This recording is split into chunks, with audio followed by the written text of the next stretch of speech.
یہ دیکھو اگر تم نے اپنی ثقافت اور تہذیب کو باقی نہ رکھا تو پھر تم غلام بن کے جیو گے، آزاد بن کے نہیں جی پاؤ گے، آزاد بن کے نہیں جی سکتے۔ تو یہ فکر لے کے آنا کہ موت کا ذکر نہ کیجیے، موت جوانوں کے اندر جو ہے وہ نا امیدی لے کے آتی ہے، موت ایسے ہوتی ہے، موت ایسے ہوتی ہے۔ ایک طرف تو یہ کہا جاتا ہے اور دوسری طرف آپ دیکھیے، یہ میں نے باقاعدہ کر کے دیکھا ہندوستان میں۔ ایک مرتبہ میں نے تقریباً 4 یا 5 مہینے کے اخبار کو پلٹ کے دیکھا۔ پرانے زمانے میں اخبار آتے تو گھروں میں معمولاً گڈھا رکھا رہتا ہے، 2-3 مہینے تک کباڑی کو نہ بیچا جائے۔ تو شاید پورے 4 مہینے یا 5 مہینے میں ایک ایسا مجھے اخبار ملا تھا کہ میں نے اس میں تلاش کیا اور اس میں جو ہے وہ کسی آتم ہتیا کی خبر نہیں تھی۔ تو یہ خود اشاعہ فحشا ہے، یہ آگے خبر، اس کو پھیلانا دھیرے دھیرے، یہ جو میڈیا آگے بعض اوقات ان خبروں کو اتنی بہت ہی جرأت کے ساتھ پھیلاتا ہے، اس کے پیچھے یہ بھی ایک مسئلہ ہے تاکہ ظلم کی قباحت لوگوں کے ذہن میں کم ہو جائے۔ بار بار جب آپ اسے دہرائیں گے، آج حملہ ہوا، آج حملہ ہوا، اب آپ دیکھیں یمن کا معاملہ ہمارے اور آپ کے ذہن میں بالکل ختم ہو گیا۔ کیوں؟ جب شروع میں حملہ ہوا تو بڑا جوش تھا، جلوس بھی نکلنے لگتے ہیں اور پیسہ بھی جمع ہونے لگتا ہے اور جو ہے وہ میٹنگیں بھی ہونے لگتی ہیں، اقوام متحدہ بھی ہل جاتی ہے، اور یہ بہت بڑا ایک عظیم واقعہ ہو گیا۔ کیا ہو گیا؟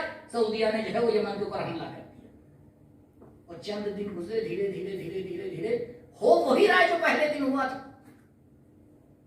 لیکن ظلم کا قبح دھیرے دھیرے ختم ہو جاتا ہے۔ اس لیے عزیزوں، روز ایک نئی زندگی آغاز کرنا چاہیے۔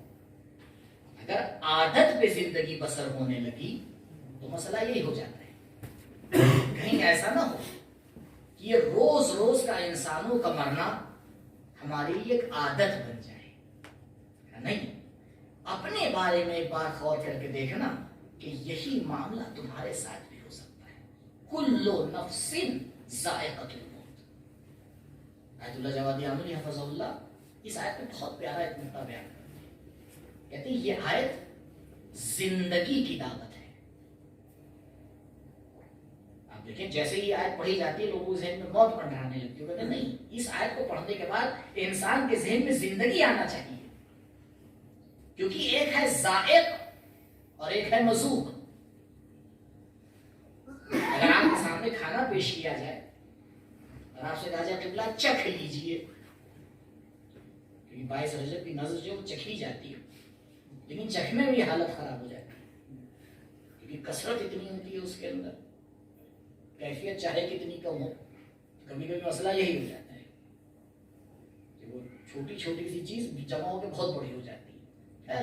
مولانا صاحب تو ذرا سا چکھ لیے، اس کو یہ نہیں پتا اس ذرا سے پہلے کتنا ہے اور اس ذرا کے بعد کتنا ہے، وہ تو اپنا ہی ذرا دیکھ رہا ہوتا ہے۔ تو قبلہ جب آپ وہ ٹکیا چکھتے ہیں تو ہم ہے ذائق اور وہ ہے مذوق، تو جو چکھتا ہے وہ ختم ہوتا ہے یا جسے چکھا جاتا ہے وہ شے ختم ہوتی ہے؟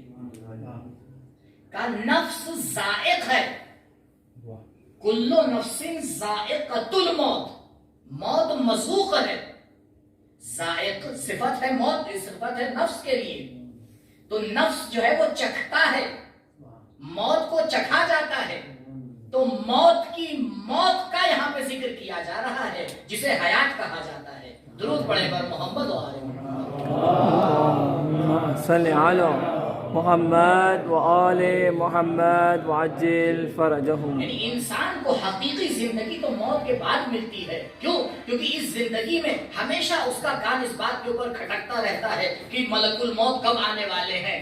جہاں پر ملک الموت کے آنے کو موت آ جاتی ہے اسے موت کہا جاتا ہے۔ کہا ملک الموت اب اس کے بعد نہ تمہارا کوئی خطرہ ہے، نہ تمہارا کوئی پہرا ہے، نہ تمہارے آنے سے کوئی ڈر ہے، کیوں؟ کیونکہ اب وہ جاودہ زندگی عطا ہونے والی ہے جس کو ہم نے زندگی میں بنایا ہے، وہاں دیکھنا۔ بے شک جسے ہم یہاں بناتے ہیں اور وہاں دیکھتے ہیں، کیونکہ پروردگار نے دو زندگی انسان کو عطا نہیں کی ہے۔ ہاں ہم مرحلے آ کے تقسیم کر دیں تو ہو سکتا ہے دو کہہ دیا جائے کہ بھئی مرنے سے پہلے ایک مرحلہ ہے، مرنے کے بعد ایک دوسرا مرحلہ ہے، اس طرح آپ اعتباری طور سے 10 مرحلے بنا سکتے ہیں، لیکن زندگی پروردگار نے انسان کو ایک ہی دی ہے، ایک حصے میں حاصل کرنا ہے، دوسرے حصے میں نتیجہ دیکھنا ہے۔ زندگی پروردگار نے تمہیں ایک ہی دی ہے، اب اس کا ایک حصہ تم یہاں بسر کر لو، اب وہ حصہ یہاں چھوٹا ہو وہاں بڑا ہو جائے۔ اس لیے حقیقی معنی میں اگر دیکھا جائے تو نہ کوئی انسان کم جیتا ہے نہ زیادہ جیتا ہے۔ کیوں؟ کیونکہ یہ جو زمانی مادیات ہیں اس کا تو کوئی معیار ہی نہیں ہے۔ اگر کوئی یہاں کم جی رہا ہے تو باقی وہاں جی رہا ہے، یہاں زیادہ جی رہا ہے تب بھی باقی وہاں جی رہا ہے۔ حقیقی زندگانی انسان کو مرنے کے بعد عطا ہونے والی ہے، اس لیے قرآن آواز دے رہا ہے کہ دیکھو اب زندگی کی شروعات ہے۔ علماء اسی لیے اس بات کی تاکید کرتے ہیں کہ موت ڈرنے والی چیز نہیں ہے، ڈرا تو اس چیز سے جاتا ہے جہاں پر انسان غلطیوں کی طرف گیا ہوتا ہے، ان کے اوپر جب نظر پڑتی ہے تب انسان ایک مرحلہ پیچھے ہٹتا ہے اور آگے تصور کرتا ہے کہ اگر یہ مرحلہ پیش آ گیا تو پھر کیا کیا جائے گا۔ پروردگار آواز دیتا ہے کہ دیکھو زندگی میں ایسے مرحلے رکھ دوں گا تاکہ یہ خطرہ بھی ختم ہو جائے۔ کبھی شب قدر نظر آئے گی، کبھی شب عید فطر نظر آئے گی، کبھی شب عرفہ نظر آئے گی، کبھی عاشور کا دن آئے گا۔ اتنے زندگی میں پروردگار نے مرحلے رکھ دیے ہیں تاکہ یہ انسان امید کے ساتھ زندگی پر بسر کر سکے۔ کہیں یہ نہ سوچے کہ اب تو غلطی ہو گئی، کہاں غلطی ہوتی ہے لیکن غلطی پہ باقی رہنا غلطی ہوتا ہے۔ جب تم بارگاہ پروردگار میں آؤ گے اور اس سے دعا مانگو گے اور استغفار کرو گے تو پروردگار اس کو حسنات میں بدل کے تمہاری زندگی کو پروان چڑھے گا۔ سبحان اللہ۔ اللهم صل على محمد وآل محمد وعجل فرجهم۔ اس لیے علماء کی سیرت میں آپ دیکھیں، بعض علماء کی سیرت میں یہ ملتا ہے کہ وہ مستقل قبرستان جاتے تھے، اور باقاعدہ بعض کی زندگی میں تو یہاں تک ملتا ہے کہ قبر میں جا کے لیٹتے تھے۔ اب شاید آج کل یہ باتیں تعجب خیز ہو، یہ کون سا طریقہ ہے، یہ کیا ہے؟ تربیت کے الگ الگ راستے ہوتے ہیں، الگ الگ طریقے ہوتے ہیں، اور جو جیسا طریقہ اپنا لے، جس کو بتاؤ طریقہ شریعت کی طرف سے تائید ہونا چاہیے، یہ بھی نہ ہو کہ ایک دم شریعت سے باہر نکل جائے طریقہ، نہیں۔ اسی لیے بہت ضروری ہے کہ ایک ایسے انسان سے طریقہ لیا جائے جسے شریعت سے ہی سب۔ مسئلہ یہ ہو جاتا ہے کبھی یہ چیزیں ذوقی ہو جاتی ہیں، اچھا ہمیں اچھا لگنے لگا ہے، کہ جہاں پہ یہ مسئلہ آ جائے وہاں بڑا خطرہ ہو جاتا ہے، کیونکہ اچھائی بھی خود ایک مسئلہ ہے اور ایک گفتگو ہے۔ یعنی انسان کو اپنے ذوق کے اوپر ہی ذوق کو ایسے سیٹ کرنا چاہیے کہ اسے اچھا لگے یا نہ لگے، وہ آگے یہ دیکھے کہ اس کے خدا کو اچھا لگتا ہے یا نہیں۔ اب ہم اور آپ یہاں رہتے ہیں تو ہم لوگ کو تھوڑا بہت تجربہ ہے، نہ چاہ کے بھی ذائقہ چینج ہو جاتا ہے۔ جب آپ ہندوستان واپس جائیں گے تو پہلے دوسرے دن لگتا ہے کہ ہاں کچھ کھانے میں فرق آیا ہے۔ پتہ میں ان لوگوں کی بات نہیں کر رہا ہوں جو رہتے ایران میں ہیں لیکن واقعہ میں رہتے ہندوستان میں ہی، ہاں تو وہ تو ذائقہ وہی ہے۔ خاکہ میں ہمارے لاؤ محترم رہتے ہیں اس ٹائپ میں جہاں ذائقہ بدلتا ہے، تو اسے سمجھ میں آ رہا ہے کہ ذائقہ بدلا جا سکتا ہے۔ ذائقہ کوئی ایسی چیز نہیں ہے، بہت سے لوگ آپ نے دیکھو کہ فلاں چیز نہیں پسند بھی آج پسند آنے لگے، کیوں ذائقہ بدل گیا ہے؟ کیوں؟ مجبوری کا نام، کیا کریں اب یہی ملتا ہی ہے۔ مجبوری میں ذائقہ بدل جانا اور ہے، خوشنودی پروردگار کے لیے ذائقے کو بدل دینا اور ہے۔ کمال یہی ہے کہ انسان اپنے ذائقے کو بدلنے کی کوشش کرے اور آگے یہ دیکھے کہ میرے رب کو کیا پسند ہے، میرے رب کو کیا برا لگتا ہے، اور اپنے ذائقے کی کسوٹی کو اس کی چاہت کے اوپر اتارتا ہوا نظر آئے۔ یہ دیکھے اگر میرے خدا کو پسند ہے تو کائنات مخالفت کرتی رہے، اگر میرے خدا کو یہ چیز ناپسند ہے تو پوری کائنات موافقت کرتی رہے۔ ہے، اگر اس مرحلے پر آ جاتا ہے تب پروردگار آواز دیتا ہے ارجعی الی ربک راضیۃ مرضیہ۔ کیوں؟ کیونکہ تم نے اپنا ذوق بدل لیا ہے۔ اب جب تم نے اپنا ذوق بدل لیا تو ہم تمہیں پوری دنیا میں کامیاب کر کے یاد دلائیں گے کہ دنیا تمہیں یاد رکھے گی، جہاں جہاں ہمارا نام لیا جائے گا وہاں تمہارا نام لیا جائے گا۔ ضرور پڑھے گا محمد و آل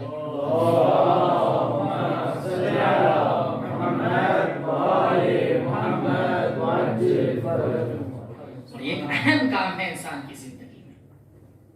اور اگر انسان، یہ بھی خدا کا لطف ہے کہ اگر انسان خود سے یہ کام نہ کرنا چاہے تو پروردگار بعض بندوں سے زبردستی کروا لیتا ہے، زبردستی کروا لیتا ہے خدا۔ جیسے کسی کو کسی سے بڑی محبت ہے، لگاؤ ہے، چند منٹ بھی جو ہے وہ دور نہیں رہ سکتے ہیں، پروردگار کہتا ہے ٹھیک ہے، ایک اس دنیا سے چلا گیا، اب تو رہو گے، پہلے دن روئیں گے، دوسرے دن روئیں گے، چند دن کے بعد عادت ہو جائے گی۔ اس کا مطلب یہ ہے کہ بے حد اختیاری کام ہے اپنے ذوق کی تربیت کرنا۔ اور اگر انسان اس سرزمین پر ہے کہ ذوق کی تربیت نہ کر پائے تو پھر پوری زندگی کبھی مستقل کام نہیں کر سکتا۔ کیوں؟ کیونکہ عزیزوں، یہاں ہمارا کافی حد تک ہمارا اختیار ہمارے ہاتھ میں ہوتا ہے، لیکن جب میدان عمل میں اترتا ہے انسان تو ہر لمحہ اس کا اختیار اس کے ہاتھ سے چھین جاتا ہے۔ بہت زیادہ پھر انسان کو اختیار نہیں ہوتا کہاں جانا ہے، کہاں نہیں جانا ہے۔ کیوں؟ کیونکہ یہاں تو اگر انسان مخالفت کرتا ہے تو کسی ایک کی مخالفت ہو جائے گی، وہاں پر اس کے سامنے پبلک ہوتی ہے، وہاں پر اس کے سامنے چہرے ہوتے ہیں، وہاں پر اس کے سامنے دوسرے مسئلے ہوتے ہیں کہ بھائی اچھا آپ ان کی بھی نہیں سنیں گے، کس کس کی مخالفت کرتے رہیں گے۔ اب اختیار نہیں ہے اس کے ہاتھ میں، کیسی گاڑی سے جانا ہے، کس جگہ پہ جانا ہے، کس سے ملنا ہے، کس سے نہیں ملنا ہے۔ اسی لیے عزیزوں، ہمارے وہ علماء جو ہندوستان میں رہتے ہیں ان کے بارے میں ذرا سنبھل کے فیصلہ لیا کریے، کیونکہ کسی شخص کے بارے میں فیصلہ لینے کا ہمیں تبھی اختیار ہوتا ہے جب ہم اس کے اطراف کی فضا کو پوری طرح سے سمجھ گئے ہوں۔ کیوں؟ کیونکہ ہم اپنی فضا میں رہ کے فیصلہ لیتے ہیں، وہ اپنی فضا میں رہ کے فیصلہ لے رہا ہے۔ یہاں ہم بڑے اختیار کے ساتھ زندگی کر رہے ہیں، یہاں تو کبھی کبھی تو پورے رجسٹر کے اندر سفید ہوتا ہے تب بھی دلچسپ نہیں ہوتا ہے۔ کیوں؟ کیونکہ اختیارات بڑے عالی ہے، پتا چل جاتا ہے اچھا ایسے نہیں تو ایسے کر لیں گے، چلے جائیں گے، ایسے نہیں ایسے گھما لیں گے۔ یہ تو ایک مختصر سی زندگی کا نام ہے جہاں ہم اپنے اختیارات کا استعمال کر لیتے ہیں، جیسے چاہے آگے گھما لیتے ہیں۔ نہیں عزیزوں، لیکن جب وہ زندگی کا مرحلہ آتا ہے جہاں انسان کے اختیار ختم ہوتے ہوئے نظر آتے ہیں، نہ اپنے اعتبار سے بول سکتا ہے، نہ اپنے اعتبار سے تائید کر سکتا ہے، نہ اپنے اعتبار سے مخالفت کر سکتا ہے، اہم اور مہم کا مسئلہ ہوتا ہے، فاسد اور افسد کا مسئلہ ہوتا ہے، دیکھنا پڑتا ہے کس کی تائید کرنا ہے۔ ہاں تائید تو کی جا سکتی ہے، لیکن اگر اس کی تائید نہیں کریں گے تو یہاں فاسد سے افسد میں آگے گرفتار ہو جائیں گے۔ اب انسان اپنے اعتبار سے آگے فیصلہ لے رہا ہوتا ہے، وہ اپنے اعتبار سے فیصلہ لے رہا ہوتا ہے۔ اسی لیے جو محاذ پہ جب انسان کام کرنے کے لیے اترتا ہے وہاں پر اس کو نہیں سکھایا جاتا ہے کہ بندوق کیسے چلائی جائے گی، بلکہ محاذ کو اترنے سے پہلے سیکھنا پڑتا ہے کہ بندوق کو کیسے چلانا ہے۔ اس لیے ذائقے پہ کنٹرول کرنا یہاں سیکھا جاتا ہے، کنٹرول وہاں کیا جاتا ہے، سیکھنا یہی پڑتا ہے۔ یہاں اگر انسان اتنا اس کو اپنے ذائقے پہ کنٹرول نہ ہو کہ ایک کھانے پہ وہ کنٹرول کر لے، ایک استاد پہ وہ کنٹرول کر لے، ایک وقت پہ وہ آگے کنٹرول کر لے، آپ دیکھیں عزیزوں ہم ابھی انہی چیزوں میں کبھی کبھی آگے پھنس جاتے ہیں، بہت جزئی مسائل میں، بہت جزئی مسائل میں، کہ یہاں یہ چھوٹی سی چیز کی رعایت نہیں ہوئی، یہاں اس مسئلے کی رعایت نہیں ہوئی۔ اور یہ شیطان کا جال ہے کہ جزئیات میں انسان کو پھنسا کے اس کو بڑے قدم اٹھانے سے روک دیتا ہے۔ جب انسان ان جزئی مسائل سے نکلتا ہے تو پھر بڑے قدم اٹھانے کی اس کے اندر صلاحیت آتی ہے۔ اتنا عظیم مرحلہ ہے ہمارے اور آپ کے سامنے کہ جس کا اگر ہم صحیح سے تصور کر لیں تو یہ کہہ دینا صحیح ہوگا کہ راتوں کی نیند اڑ جانا چاہیے، راتوں کی نیند اڑ جانا چاہیے۔ جو مراحل ہمارے سامنے ہیں، میں نے شروع میں یہ جملہ عرض کیا آپ کی خدمت میں، یہ بھی ایک نعمت ہے کہ جانے والا اس دنیا سے چلا گیا، اب ہمارا پرسہ دینے کے لیے جمع ہو گئے، لیکن یہ خود ایک فرصت بن جاتی ہے کہ کچھ گفتگو ہو جائے، کچھ ذکر اہل بیت ہو جائے، کچھ مصائب اہل بیت ذکر ہو جائے۔ اور اگر یہ بھی نہ ہوتا تو اللہ ہی جانے کہ کس طرح سے انسان ایک دوسرے سے ملاقات کر پاتا۔ ثم الینا ترجعون، اور اس کے بعد تمہیں ہماری طرف پلٹنا ہے، اور سب کو اسی کی طرف پلٹنا ہے۔ وہ الگ بات ہے کہ جب وہ پلٹے تو کس سے ملاقات کرے، بس اسی بات کے ساتھ پلٹنا سب کو ہے۔ ابھی شب قدر میں مفصل 1001 اسم آپ نے تلاوت کی، جہاں پہ پروردگار کا ہادی نام ہم نے اور آپ نے پڑھا، وہیں پر مذل بھی پڑھا۔ دونوں اسماء الہی ہیں۔ اگر پروردگار رحمان ہے تو پروردگار قہار بھی ہے۔ یہ ساری صفات پروردگار ہے۔ یہ انسان اس دنیا میں طے کرتا ہے کہ اس کو خدا کے کس چہرے سے ملاقات کرنا ہے۔ کیوں؟ کیونکہ انسان کے عمل اور اس کے نتیجے میں نوکری اور حقوق کا رابطہ نہیں ہے، یا جو دوسرے مکاتب ہیں کہ انسان یہ سوچے کہ ہاں بھائی 8 گھنٹے نوکری کی ہے تو رات میں جو ہے وہ ایک سیلری مل جائے گی، 60 سال زندگی کی ہے اس دنیا میں تو پھر اس کے بعد پروردگار جو ہے کچھ دے دے گا اس کے بدلے میں۔ نہیں، یہ رابطہ اس طریقے کا نہیں، رابطہ تقدیمی ہے، یعنی انسان کے عمل میں اور اس کے نتیجے کا رزلٹ رابطہ علت اور معلول کا ہے۔ یہ نہیں ہے کہ انسان یہاں کچھ کرے گا تو وہاں کچھ ہوگا، نہیں، جیسا ہی کرتا ہے ویسا ہی ہو جاتا ہے۔ بس مسئلہ یہ ہے کہ مادی دنیا کے پردے اسے اس نتیجے کو دکھاتے نہیں ہیں۔ یوم تبلی السرائر، جب پردے ہٹیں گے تب انسان نتائج کو دیکھے گا۔ دیکھنا اور ہے، ہو جانا اور ہے، ہو جانا اور ہے۔ اسی لیے کہا جاتا ہے، کسی نے آگے نبی نے آگے شروع کیا بیان کرنا فضائل صلوات کو کہ اگر انسان صلوات پڑھتا ہے تو اس کی کتنی فضیلتیں ہیں۔ صلوات آپ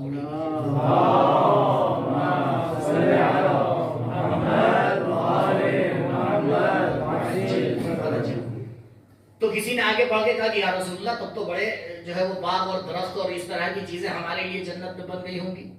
تو دیکھیں اس کا کانسیپٹ کتنا کلیئر تھا، یعنی اس کے لیے کلیئر تھا کہ میں ادھر سلوات بھیج رہا ہوں، ادھر بن گیا۔ اور تو نبی نے بھی اسی کی زبان میں آگے جواب دیا، کہا مگر یہ کہ آگ بھیج کے اس کو جلا نہ دینا، تو پتہ چلا بنتا بھی تبھی ہے، جلتا بھی تبھی ہے۔ یہ نہیں ہے کہ اتنے دنوں کے بعد سب، کبھی کبھی انسان کے ذہن بھی آتا ہے بہت سی اچھائیاں کی ہیں اس کو ایک پلے میں رکھا جائے گا، بہت سی کچھ برائیاں بھی ہوگی اس کو رکھا جائے گا، پھر جوڑ گھٹاؤ کیا جائے گا، اچھائیاں زیادہ تھیں یا برائیاں زیادہ تھیں۔ یہ سب سسٹم نہیں ہے قبلہ، سسٹم یہ ہے کہ اچھائیاں برائیوں کو ختم کر دیتی ہیں اور برائیاں اچھائیوں کو ختم کر دیتی ہیں۔ ختم وہیں پر ہوتا ہے جہاں پہ نتیجہ علت اور معلول کا رابطہ رکھے۔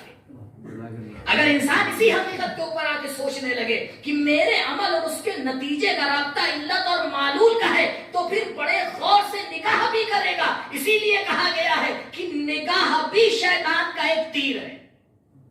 اسی لیے کہا گیا ہے کہ انسان ایک عمل بھی جو کرے گا اس کا رزلٹ فوراً اس کی زندگی کے اوپر آ کے اثر انداز ہوتا ہے۔ کبھی ایک کام کیا، کوئی شخص پہنچا اللہ تبائی مولا قاعدہ سلام اللہ علیہ کے پاس، ایک رابطہ ہے دونوں میں، نام ان کا آ گیا، پوچھا مولا سے کہ نماز شب کی توفیق نہیں ہوتی، یا علی بتائیے کیا کریں؟ یہ مولا نے جو نسخہ دیا اس کو، مولا نے کہا جس دن نماز شب کی توفیق نہ ہو اس سے پہلے والے دن پہ غور کرنا کہ کیا کیا۔ کیا مطلب یہ ہے کہ اس دن کا عمل اس کی زندگی پہ اثر انداز ہو رہا ہے، رات کی توفیقات کو سلب کیے لے رہا ہے۔ اللہ تبارک اپنی زندگی میں اسی بات کو کہتے ہیں کہ مجھے نماز شب کے لیے اٹھایا جاتا تھا، ملائکہ اٹھاتے تھے،